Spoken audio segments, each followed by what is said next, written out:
Hi Mike, thanks for coming to the graveyard. We've got a selection of tanks that we can work through today and talk about the anode and replacement of the anode. This should be happening every 2 years to all geysers.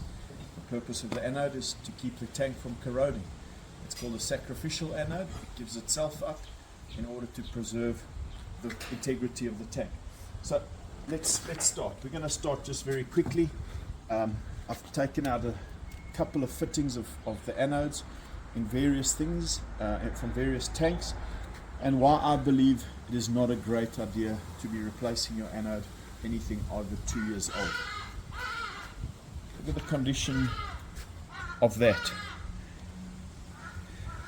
This entire plate comes off. This is what the anode looked like after a number of years.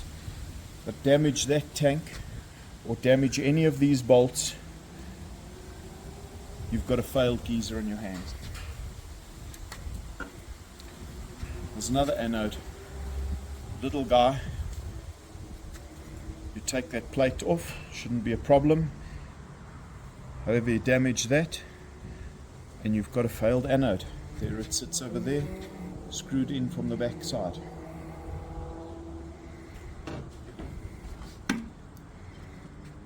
Another little anode with a nut, comes out nice and easily. Very nice threads. You'll see those threads as we move along haven't corroded, are still in very good condition.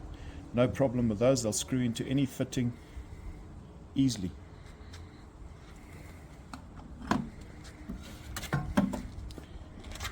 Slightly longer anode that would be fitting onto a different tank.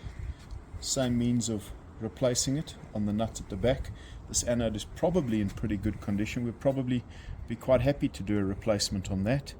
Comes out nice and easily and you'd be able to put it in. I would think that the threads inside here are pretty good condition given the condition of the whole fitting.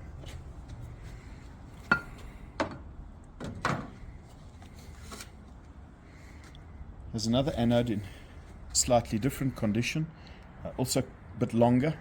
Threads are quite nice. This fitting is typically DZR brass, so the threads are in good condition. When you take these threads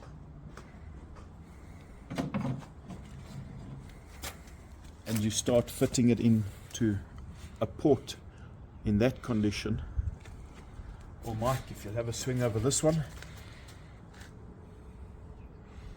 or in that condition over there, or possibly in that condition, or this condition.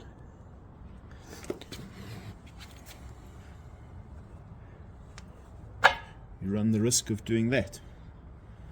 Strip the nut. This one I tried to remove just for this purpose of this video, and there's your anode left there. We can't remove it because here's the nut. These two have broken off. It's not a new tank, but it's not that old. It's 2018. So by doing that, I've just damaged the tank and prejudiced the integrity of the anode. But by screwing these threads into fittings that look like that, you start having problems and stripping and failing your tanks just because you haven't done maintenance up until this point, and now you want to suddenly do maintenance. It's a great idea in the first 2 years and every 2 years thereafter. But if you haven't done it, don't be reckless. Thank you.